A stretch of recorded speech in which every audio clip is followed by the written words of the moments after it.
Olá, no ar mais um Clipe Eletrônico, o programa que discute os principais acontecimentos da cidade de São Paulo. Hoje aqui com a gente a vereadora Soninha, do PPS, e o vereador Gilberto Nascimento, do PSC. Um prazer recebê-los novamente. Prazer estar aqui com vocês dois. Obrigado Soninha, obrigado Felipe. Prazer estar aqui na TV Câmara novamente. E você também, que está nos assistindo, também pode participar enviando a sua pergunta ou o seu comentário para a gente pelo telefone 33964944 ou ainda em nossa transmissão ao vivo pelo Facebook. Bom, não dá para a gente deixar de falar, é assunto aí dos principais jornais, continua repercutindo a questão do desabamento no prédio ali no Largo do Paissandu, no centro de São Paulo. O Estado de São Paulo traz a seguinte manchete: um laudo de janeiro de 2017 apontava um risco de incêndio em prédio que desabou. Esse laudo de 7 páginas, feito pela Prefeitura de São Paulo, ainda em janeiro do ano passado, atesta que o edifício Wilton Paes de Almeida, que desabou, após pegar fogo, não reunia condições mínimas de segurança contra incêndio por causa das instalações elétricas precárias. Esse documento serviu de base para que o Ministério Público Federal enviasse, ainda no ano passado, uma recomendação à Superintendência do Patrimônio Público da União para que fosse feita uma reforma estrutural emergencial no prédio, ali no Largo do Paissandu, que acabou não sendo realizada. Nós temos outras notícias sobre o assunto. É impressionante que, após essa tragédia que a gente acompanhou, vieram várias questões à tona aí, Essa questão do déficit habitacional que a gente tem, a falta de cuidado com o patrimônio histórico da cidade, a corrupção das pessoas ali que pagavam uma mensalidade, sei lá para quem, enfim. O Estado de São Paulo traz também essa questão de outras ocupações, são cerca de 70 prédios aí ocupados na cidade de São Paulo. Tem também aqui no Valor Econômico trazendo essa questão do déficit de moradias no país, que já chega a 7,7 milhões. Eu achei subestimado esse número. Esse é o número que eles dizem que é o número do Brasil, não é? É. Imagina, é muito mais do que isso. No Brasil. Muito mais do que isso. Déficit habitacional de 7,757 milhões de moradias, segundo o estudo da Fundação Getúlio Vargas. Ele dá até um percentual nessa matéria em alguns estados, o déficit por estados. Sim. É um negócio interessante. Claro que hoje a gente tem aqui nessa mesa, nesse debate, alguém que sempre se dedicou a isso, que é a vereadora Soninha. Então, por isso que eu quero já começar falando, porque as coisas são meio óbvias, A gente vê o estado desses edifícios aqui na cidade. Claro que muitas vezes, muitos de nós, que não atuamos especificamente nessa área, a gente vê o externo, não o interno. Sim. Mas a gente também tem andado pela cidade, ido, principalmente o pessoal que mora na beirada dos córregos, mora em invasões. Você vê que eles não têm uma cultura de conviver, posso dizer, num condomínio, tá? Como era aquele prédio, Haja vista que no programa Minha Casa Minha Vida, um percentual dos valores para aqueles que são atendidos do programa, ele se reverte a uma espécie de educação para se conviver bem em condomínio. A questão do som, a questão do lixo, de não empurrar o lixo para a porta do outro, para viver nas casas, nos condomínios. Então, isso era meio que óbvio, porque a gente olhava de fora e já tinha esse entendimento. Óbvio também que nós temos um problema bem pontual. O Estado, mesmo levantando essas dificuldades, como estavam ocorrendo ali, como o prefeito Bruno falou, olha, o pessoal já tinha cadastrado, a própria Secretaria de Assistência Social falou que estava acompanhando esse cadastramento junto à Secretaria de Habitação. Nós temos um problema aí bem pontual. Não se pode forçar a saída de alguém, mesmo com esse grande risco. Então fica muito difícil para o governo chegar e falar, olha, tá fechado, vocês vão sair, tá bom, mas eu vou sair para onde? Haja vista que esse ainda é o problema, depois que desabou, aqueles que estão ali, boa parte deles, não querem sequer passar a noite no CTA. É triste quando a gente vê gente que, por entrevistas, eu não cheguei a ir lá, me coloquei à disposição, acabei ajudando com o pessoal da igreja a levar roupa na Cruz Vermelha e tal. Essa é a parte legal, a parte oficial, uma parte legal, mas dessa questão das doações que a gente tem acompanhado. Não, esse é um negócio que a gente pode dizer que que é uma mudança de paradigma, né? Porque como a gente nunca sofreu esse tipo de tragédia, a gente não sequer tinha noção, né? Eu achei que nossa população ia ser muito mais fria, né? Mas quando aconteceu, todo mundo se mobilizando, mesmo num dia de feriado, o pessoal que ia pro... Eu sei porque o pessoal da minha igreja tinha gente que estava indo para o shopping, a gente ligou, não, vou ajudar. Voltou em casa, separou. Foi até para o shopping depois, mas separou as coisas, né? Teve essa vontade de ajudar com água, com alimento, principalmente com roupa. Mas esse problema da gente não poder criar uma situação de, entre aspas, forçar uma saída, porque não se tem uma programação completa. Então ele vai sair daqui, tá bom, vai passar uma noite no CTA e daí para frente vai começar a caminhar, né? E aí por trás ainda disso, eu acho que aí a Soninha pode colocar melhor, você tem infelizmente aqueles que exploram a pobreza alheia, né? Que a gente viu através dos carnês, né? O pessoal tinha muita gente de fora.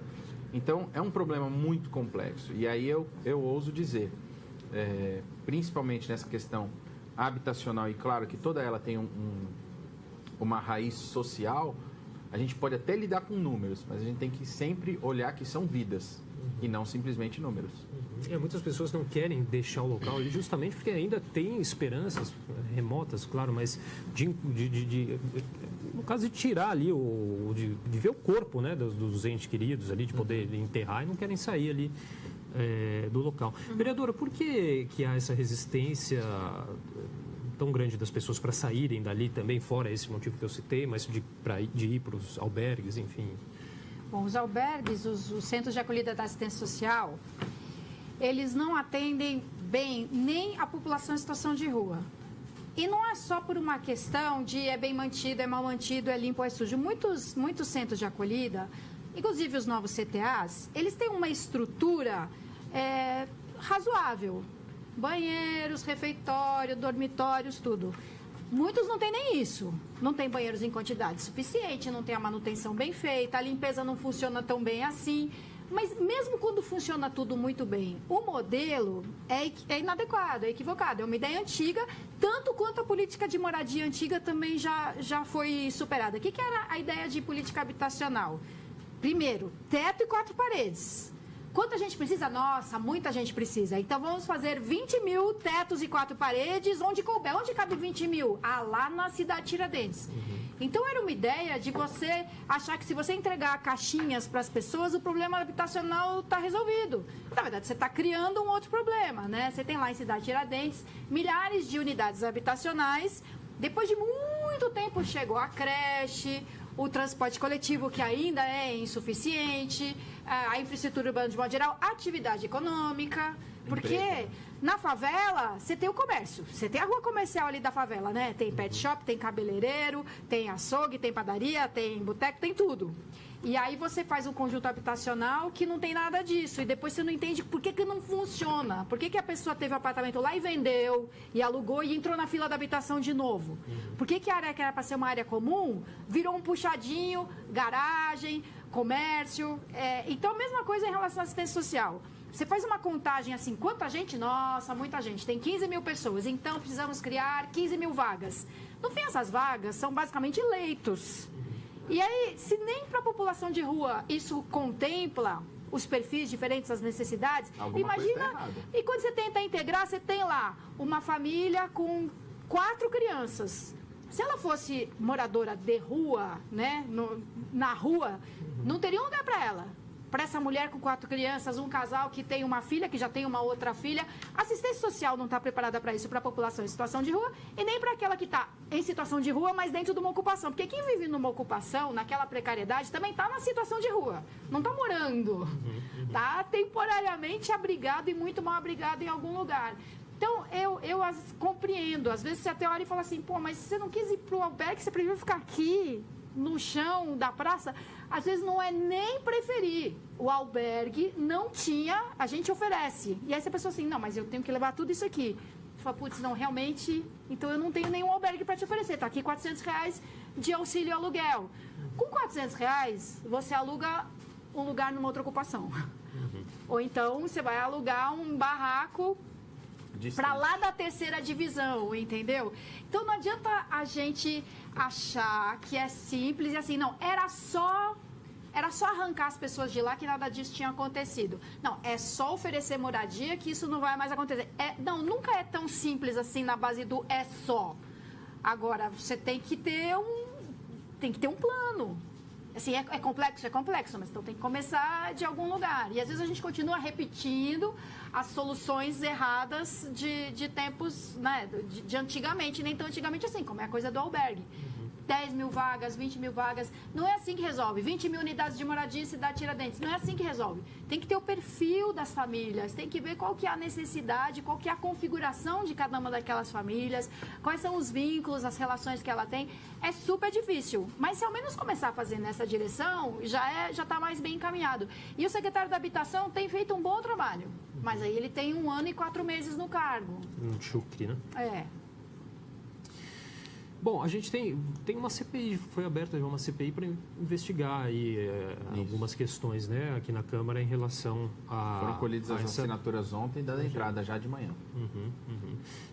Teve uma diligência também, acho que alguns vereadores estiveram hoje cedo lá, acho que da Comissão de Política Urbana e Direitos Humanos, né, se eu não me engano. Que questões aí, na opinião de vocês, precisam ser apuradas, as principais questões aí que precisam ser apuradas aí a partir de agora, hein? Eu acho que esse conhecimento da prefeitura dos problemas, e aí, claro, a gente tem que medir até onde foi buscado soluções definitivas ou não. Então, se teve mesmo essa vontade de, olha, vamos resolver o problema ou não é. Identificamos um problema, deixa ele ali na prateleira, vamos cuidar de outras coisas que são mais urgentes. Então, eu acho que a CPI ela tem que focar nisso. Não é efetivamente achar um culpado, colocar na cruz e falar, não, ó, é esse, é aquele, é aquilo outro. A CPI ela serve para a gente crescer. Essa é a grande realidade, para a estrutura pública crescer. E identificou um problema, identificou um erro, ok. Tem lá os seus culpados, mas a gente tem que ser superior a isso e aprender com esse problema. Então, barrou em algum lugar, o que foi? Foi falta de decisão política? Ou foi um problema que a Secretaria de Habitação não está preparada? Ou que a assistência social não comunicou direito com a habitação? Porque esse é um problema que ele transpassa só uma secretaria. Sim, ele passa por várias complexo, outras. Envolve tantos fatores. Saúde, porque você vai colocar alguém, mas você tem a saúde que vai atender, você tem a escola, então você tem a educação. Então, eu acho que além de achar esse vácuo na responsabilidade, né? A gente aprender com isso e falar, bom, então o sistema estava errado e agora vamos melhorar, vamos passar a fazer dessa outra maneira. Porque, olha, se você enumerar, né, todos os elementos incluídos no problema crônico e nessa catástrofe, você tem questões burocráticas. Tem coisa que está todo mundo tentando fazer o certo, mas tem um papel, falta um registro do cartório de imóveis de 1870. Aí, quando você consegue todos os papéis, aquele primeiro já perdeu a validade. Tem umas coisas na burocracia da administração pública que esse é um lado positivo do Dória. Ele ficava enlouquecido, tipo assim, não acredito que não é assim. Ele tem uma parte da pressa dele que é bem irreal, né? Como assim? Você ainda não resolveu esse problema? Mas tem coisas que ele não se conforma e o que o certo é não se conformar mesmo. Então, você tem problemas burocráticos, algumas coisas imbecis, sem sentido, de tramitação, de papel, carimbo, assinatura. Você tem as questões jurídicas, claro, é bom a gente atuar dentro da lei, né? Mas o judiciário também tem o seu próprio ritmo. E o judiciário também é composto por pessoas que podem ter visões completamente diferentes sobre o risco de um prédio desabar na cabeça das pessoas, por exemplo. Qual é o direito urgente que você vai garantir ali? Então, às vezes, você se defronta com decisões judiciais que paralisam uma ação da prefeitura. Isso também acontece. Ou você fica dependendo de uma autorização judicial para tomar uma determinada medida e ela não vem, ou a Defensoria Pública caminha para um lado, o Ministério Público caminha pelo outro e isso não se resolve. Teve o caso concreto das tendas da prefeitura. A Defensoria Pública era a favor de que as tendas... Tenda é um serviço da assistência social que é bem aberto, com baixa exigência, para permitir que seja frequentado pelas pessoas que realmente não se adaptam muito bem a ambientes com muitas restrições, né? As tendas foram criadas pela Alda Marco Antônio. O Haddad, com a Luciana Temer, começou a fechar as tendas. A Defensoria Pública foi para cima do Haddad, dizendo, como assim? Você não pode fechar as tendas.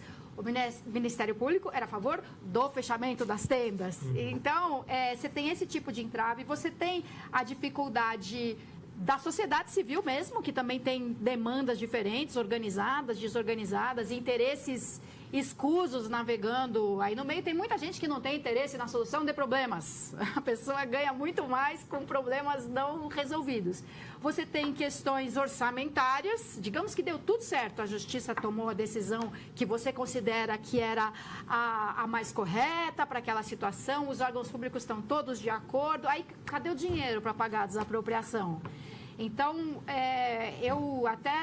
a gente conversou ontem, né, sobre isso, o vereador Gilberto Nascimento, secretário Gilberto Nascimento, sobre a necessidade da prefeitura fazer o que ela tem mais dificuldade em fazer, que é trabalhar em conjunto. Os vários órgãos municipais, junto com os órgãos estaduais. Você tem que ter... É um problema estrutural da administração pública. Não, aqui é habitação, aqui é assistência social, aqui é direitos humanos.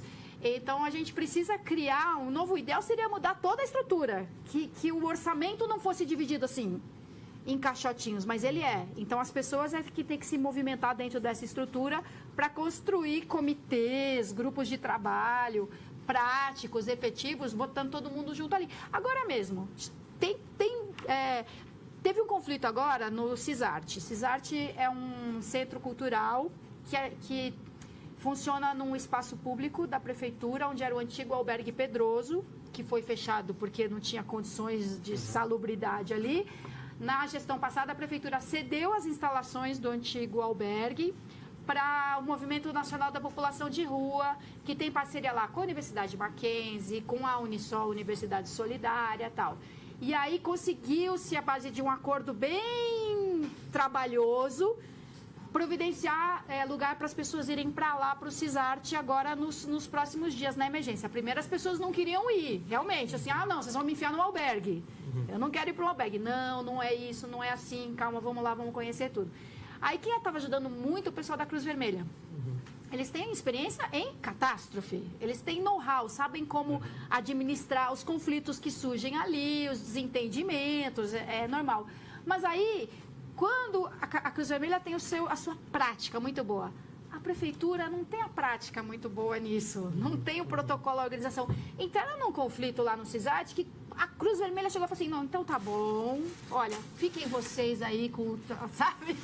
Uma coisa, a gente se desentende ali, até num espaço restrito, numa situação. Imagina... para resolver 70 ocupações pela cidade. E é muito interessante a gente ter, nesse debate de hoje aqui, a vereadora Soninha, que já foi da Secretaria de Desenvolvimento e Assistência Social, e a gente tem o vereador Gilberto Nascimento, que assume, a partir de segunda-feira, né, vereador? Exatamente. A Secretaria de Desenvolvimento e Assistência Social do Estado de São Paulo. Né? Por isso das minhas longas conversas com a Soninha, porque estou aprendendo com ela também. Ela teve a experiência na prática aqui do município. Bom, nada é substituir a prática. E a Secretaria do Estado, ela, na verdade, ela é cofinanciadora das ações municipais.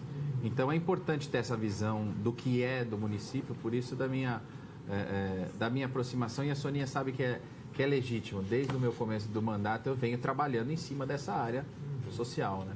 Eu sinceramente fiquei muito contente de saber que o Gilberto seria o secretário. De verdade, assim, não são muito dadas formalidades, Sua Excelência, mas fiquei muito contente. E desde já a gente deseja boa sorte. Obrigado. Fica no meu lugar aqui, até pro nosso eleitor, ou aqueles que nos acompanham na TV Câmara, fica o vereador Amauri, né? Já teve uma experiência, foi suplente, assumiu aqui em fevereiro, quando eu precisei tirar uma licença.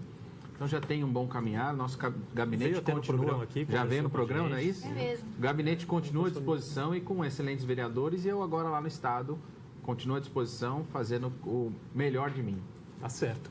Bom, lembrando aqui o nosso telefone, caso você queira participar, enviando seu comentário, sua pergunta para a gente, que é o 33964944.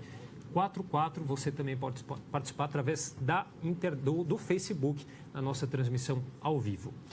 Vamos partir para um próximo assunto aqui, que... Opa, não é esse aqui não. É aqui no estado de São Paulo. Câmara aprova o projeto que libera a venda do AMB. A Câmara Municipal aprovou ontem. Em votação definitiva, o projeto de lei que aprovou as mudanças urbanísticas na zona norte da capital para a venda do complexo do AMB, que é o PIL, plano de intervenção urbanística que terá de ser sancionado agora pelo prefeito Bruno Covas. O projeto aumenta em até 68% o potencial construtivo da área, os limites de verticalização. Ao todo, os compradores da área poderão construir aí 1,68 milhão de metros quadrados no complexo, ante 1 milhão que era permitido pelo plano diretor da cidade. Bom, como eu citei aqui, a gente teve aqui, então, definido aí na sessão plenária de ontem essa questão do PIO, né? Das regras para o PIO, na verdade, né? Sim. O caso do ANB, bom, desde que se começou a falar aqui no programa de desestatização do prefeito, as pessoas confundem muito as propostas para cada caso, né? A prefeitura vai vender o Pacaembu. Não, a prefeitura não vai se desfazer do Pacaembu. O Pacaembu continua sendo um estádio municipal que será concedido para iniciativa privada, alguém que vai ser responsável por manter o Pacaembu em boas condições funcionando e fazer investimentos para melhorar o Pacaembu. Aí, claro, esse investidor vai ter que receber alguma coisa em troca. Então, ele vai poder explorar, vamos dizer, um restaurante ali, preservada, a arquitetura, a tombada do Pacaembu, etc. e tal. Então, a prefeitura não vai vender o Pacaembu, vai fazer uma concessão do Pacaembu. No caso do Autódromo de Interlagos e dali do complexo do ANB, a ideia é a alienação, é pegar o patrimônio e passar adiante. Mas conforme o nosso interesse e o interesse da cidade, o interesse da sociedade. Então, não é simplesmente dizer assim, olha, está aqui o terreno, faz o seguinte, faz o que você quiser, vê aí como que você acha melhor. Vai fazer um outro estádio, vai fazer um conjunto de arranha-céu e tal. Então, ali é uma zona, é um zoneamento especial, é uma zona de ocupação especial. Portanto, precisa ser definido exatamente naquele caso ali. Quanto pode subir, quanto tem que ter de área permeável. Isso a lei de... O plano diretor e a lei de zoneamento já estabelecem mais ou menos, mas tem esses casos especiais. Então, o que a gente aprovou ontem aqui foram as regras para aquele caso especial, onde agora o setor privado vai poder fazer as suas propostas e dizer assim, olha, minha ideia é o seguinte, mas já sabendo até onde ele pode ir, o que ele pode fazer. Quem é que iria se candidatar a adquirir ali todo aquele espaço do complexo do ANB, para depois saber se ele pode fazer um hotel de 20 andares ou um hotel de 5 andares, não tem nem como dar proposta. Então isso aqui é muito importante para a cidade saber quanto ela pode ganhar no mínimo, porque já vai alienar o patrimônio, vai vender o terreno por um preço já mais interessante do ponto de vista de quem está vendendo, né? Porque senão você vende um potencial. E o que esse potencial vai significar lá na frente? No fim, você acaba vendendo muito barato. Ou ninguém vai se interessar por comprar um terreno por um bom preço, sem saber o que vai poder fazer nele depois. E é isso, a gente está garantindo desde já, olha, você tem interesse? Então é o seguinte, tem que garantir isso e aquilo. Uma parte do dinheiro vai obrigatoriamente ficar na Zona Norte, que vai ser mais impactada. Então, a gente não... A gente definiu quem quiser fazer alguma coisa com o ANB, o que é que vai poder e o que vai ser obrigado a fazer.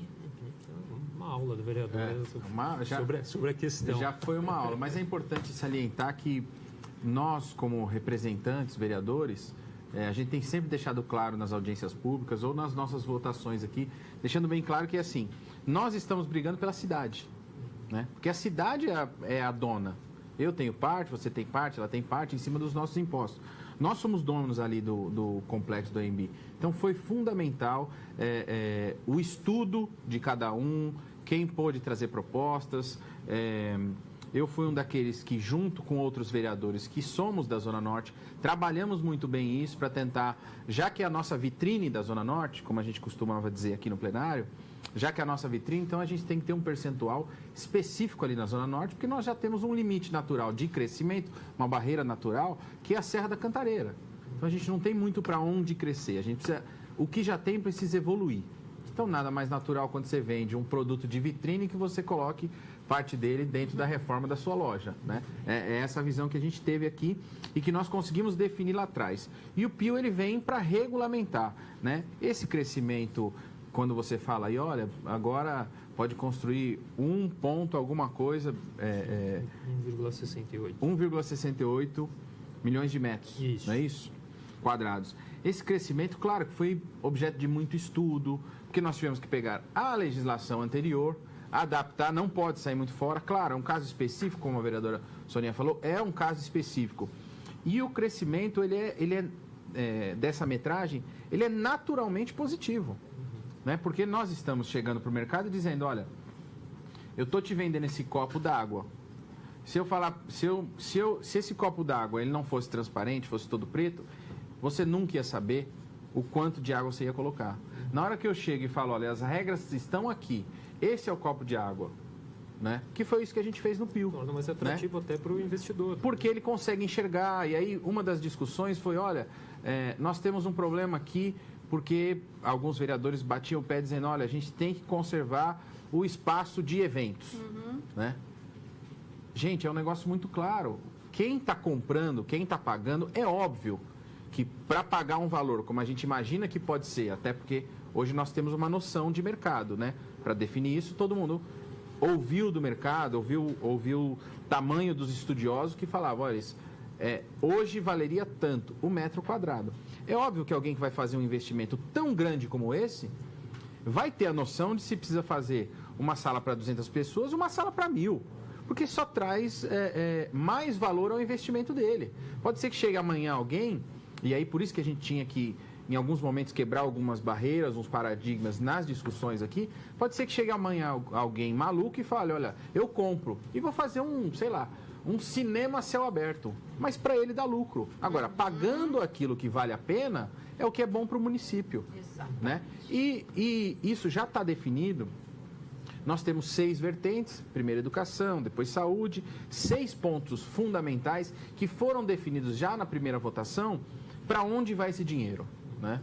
E, especificamente, nós conseguimos uma rúbrica, posso assim dizer, que 20% desse dinheiro, depois de 80% dividido nas prioridades da cidade, esses 20% que foram separados anteriormente, vão ser revertidos especificamente para a Zona Norte, porque, repito, a gente vendeu a vitrine da Zona Norte e ela precisa ser investido lá. E é tão complexo, porque você traz um grande empreendimento para a Zona Norte, num lugar que estava subutilizado, dava para medir assim, a perda de interesse no IMB pela ocupação do estacionamento. Você tinha um dado super objetivo, assim, o quanto o estacionamento era ocupado ou não. As feiras foram encontrando espaços muito mais interessantes, muito mais flexíveis, moduláveis, confortáveis. Então você vai revitalizar uma área que estava ficando meio caída. Mas quando você traz mais vida, atividade comercial e residência, o que for, isso também tem um impacto negativo, né? Se aumenta a demanda de tráfego, você precisa atender aquilo de várias maneiras. Então, é bom para a Zona Norte, mas também traz complicações para a Zona Norte. Então, se a gente não previr mesmo que uma parte do recurso fica lá, de todo jeito já tem as medidas de compensação de qualquer grande empreendimento. Mas ontem, eu não lembro se foi o Paulo Frangel Policy, que sempre falou muito desse assunto de política urbana, que chamou a atenção também o seguinte: imagina que se aquele lugar passar a ser o atrativo, né, o que vai atrair todos os recursos de investimento da Zona Norte, e o resto da Zona Norte vai perder clientela, vai perder movimento. Então, tudo tem que ser muito bem calibrado, assim, para que o benefício não acabe sendo todo ele concentrado ali e o resto seja tudo compensação, né? Você tem que garantir que a atividade econômica da Zona Norte não perca com esse novo empreendimento, e sim que as coisas se relacionem de modo que elas cresçam também. E um outro entrave que a gente teve aqui, mas que foi depois solucionado depois de muitas reuniões, referente ao Campo de Marte. Isso. Porque na hora que você joga o tamanho lá, ou a altura que pode se construir, tem um impacto diretamente no Campo de Marte, que é só atravessar a rua, já é o Campo de Marte. Né? Então, tudo isso teve que ser conversado também com o pessoal da ANAC, né? Tudo isso teve que ser previsto numa legislação como essa. Por isso que, às vezes, quando a gente anda na rua, algumas pessoas falam, poxa, mas demora, por que vocês não definiram assim? Por que não definiram de outra maneira? Não, porque a gente tem que fazer com total transparência e sabedoria, pensando que o que a gente colocou no papel aqui ontem é um negócio que vai mudar e vai impactar a Zona Norte daqui para frente. Não existe limite mais.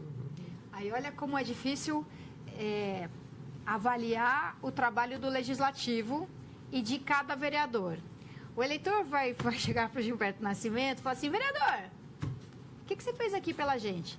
Imagina ele tentar explicar que ele aprovou o segundo substitutivo do projeto de lei do IEB para levar em consideração o campo de mate, atividade econômica, o impacto no tráfego, a permeabilidade, o impacto ambiental.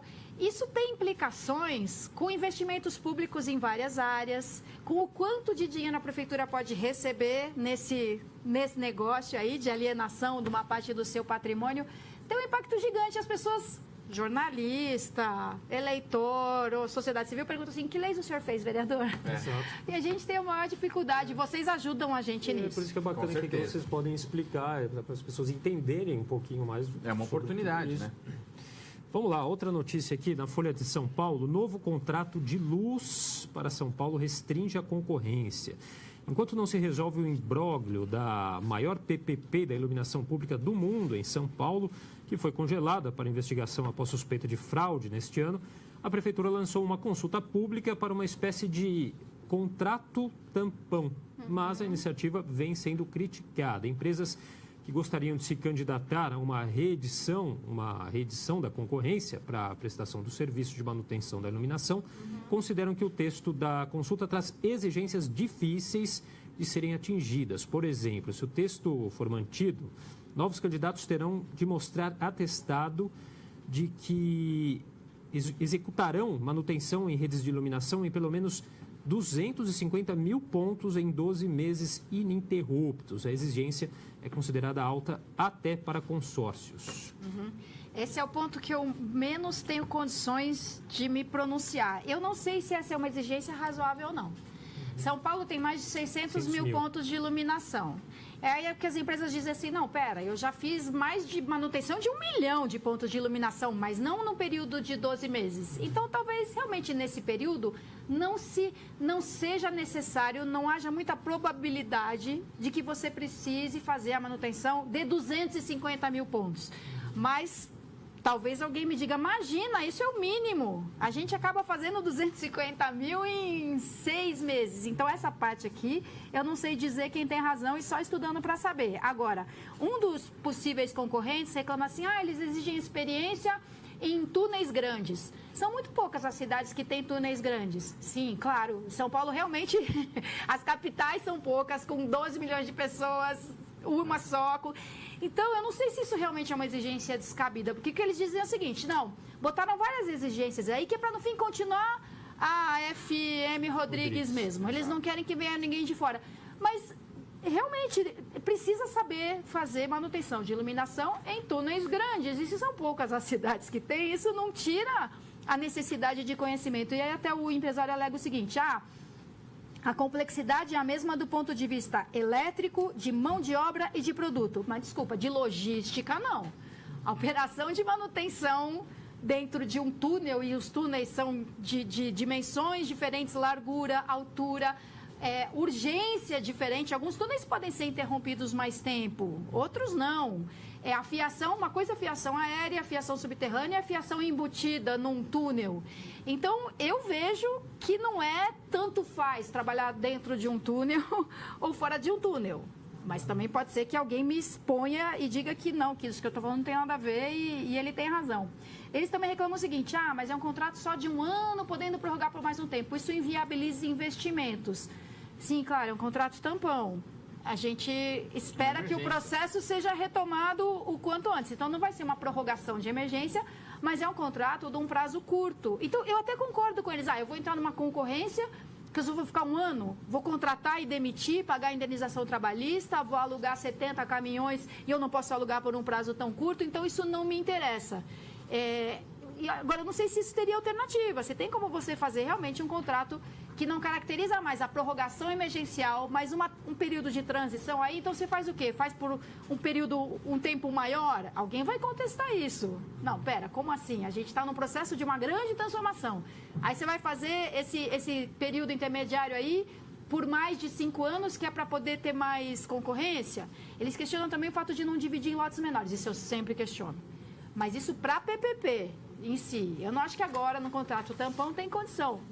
pode ser que eu esteja errada também, que seria muito mais viável dividir a cidade ali em 10 lotes e fazer contratos tampões,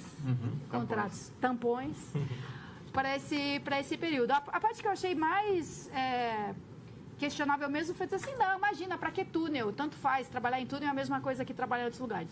Eu não duvido que seja assim. Eu concordo com a Soninha, o túnel e a totalidade.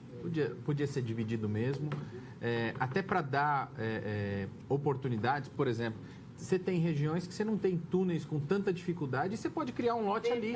Até porque amanhã esse será um concorrente em potencial. Bom. E aí você fica tirando essa visão de que, olha, está sempre encaminhada para as grandes. Claro, as grandes têm mais capacidade, cresceram, tiveram oportunidade de crescer. Então, no momento desse, como eu usei o termo aqui, emergência, mas não é, vou voltar no termo da Soninha. Uma emergência, mas é um contrato tampão, como foi colocado. Foi aberta uma consulta pública para esse contrato tampão. Fica a ideia de que, olha, então vamos separar aqueles que não têm capacidade de túnel, ok, vamos separar em lotes, né? Vamos capacitar todo mundo, porque amanhã, quando tiver passado o problema que teve na Ilume, que até eu, inclusive, fui um dos vereadores que apresentou uma CPI aqui, até porque é um tema de iluminação e o que mais a gente busca aqui é clareza, né? Para saber, olha, essa era uma prática antiga. A CPI é para isso, né? O pedido de CPI foi exatamente para isso. Mas é fundamental a gente ter e poder dar essa oportunidade. Eu acho que o público, o poder público, tem que também verificar isso. Porque amanhã é uma concorrência natural, né? Se você pegar um campeonato brasileiro e falar, olha, não vai ter Série B, não vai ter Série C, porque vocês nunca vão chegar, são só esses daqui? Ok, vão ser só aqueles. Né? Como é que você vai descobrir novos jogadores, novos times, crescer novas estruturas? Você não cresce. Então, se tiver um pouco dessa visão também, claro que aí entra naquela burocracia que a gente sempre fala. Vai vir o Ministério Público questionando, as outras empresas tentando derrubar aquela lá.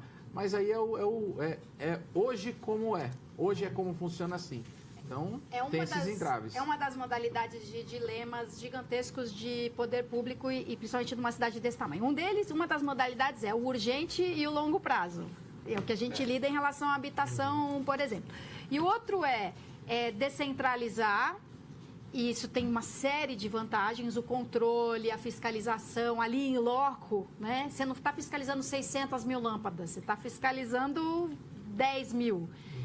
O cidadão tem muito mais capacidade de acompanhar a execução de um contrato quando ele tem uma noção, quando a dimensão desse contrato está mais próxima da medida humana, versus baratear e acelerar. Eu sou totalmente adepta da descentralização. Quando o Dória disse que as subprefeituras seriam prefeituras regionais, com mais estrutura, tudo, eu falei, ótimo, começou a ganhar meu voto ali. Mas tem desvantagens na descentralização. Tem uma dificuldade, depois que está contratado, a fiscalização ali em loco, o gestor do contrato, tem mais facilidade. Mas você assinar um contrato e assinar 50 contratos diferentes, com todos eles podendo ser questionados para cada lote, uma licitação diferente. O que eu quero dizer é o seguinte, alguém deve ter elementos para dizer que isso é o melhor, sem nenhuma desonestidade incluída. Alguém realmente deve ter argumentos para dizer, não, é melhor fazer um assim. Mas eu prefiro desse modelo, inclusive o que o vereador falou agora é ótimo. Tem lugar da cidade que não tem túnel. Então, você permite que uma outra empresa assuma a responsabilidade nesse período. E você movimentar mais empresas é bom para a economia como um todo. E vai ser bom no preço lá na frente, porque depois eles terão lá a documentação necessária para dizer, olha, eu já trabalhei, já fiz troca de lâmpada, agora eu tenho condições de dizer se eu consigo trocar X mil por mês. Sim. Né? Depois de uma certa experiência. Então, já que é um processo de consulta para trabalhar dessa maneira emergencial, né? Necessária agora, já que a gente tem um problema e uma suspeita por causa do problema da Ilume, então que se abre esse espaço, porque lá na frente ele vai poder dizer, vai poder orçar lá embaixo, e aí você vai ter uma concorrência melhor, mais leal, inclusive. E o vereador me chamou a atenção para um ponto também importante. Luz, né? Foi. Sim. você também não pode abrir tanto assim para um contrato de 10 anos, de 20 anos. Você tem que ter certezas mais sólidas. Realmente, num contrato tampão, você teria mais a possibilidade de oferecer oportunidade para empresas que você não precisa ter a segurança de que daqui a 15 anos elas vão estar de pé e dando conta. Eu preciso ter a convicção, os elementos para dizer que durante um ano ela tem capacidade de cuidar daquele lote ali na Zona Norte. Então, eu quero que o vereador decida agora. Bom, tá certo, mas não há tempo para mais nada. Eu queria agradecer a participação aqui da vereadora Soninha, do PPS. Vereadora, obrigado mais uma vez pelos esclarecimentos. Imagina. Também agradecer ao vereador Gilberto Nascimento, do PSC, e desejar boa sorte aí nessa nova empreitada aí como secretário de Desenvolvimento e Assistência Social do Estado de São Paulo. Felipe, obrigado. Soninha, muito obrigado. Foi, para mim, nesse um ano e alguns meses, foi uma honra estar aqui na Câmara Municipal e aprender com tantos vereadores e vereadoras e com vocês, funcionários da casa. E estou lá à disposição. Tá certo. Agradeço a você também que nos acompanhou em mais um programa Clipping Eletrônico. TV Câmara São Paulo, a política da cidade passa por aqui.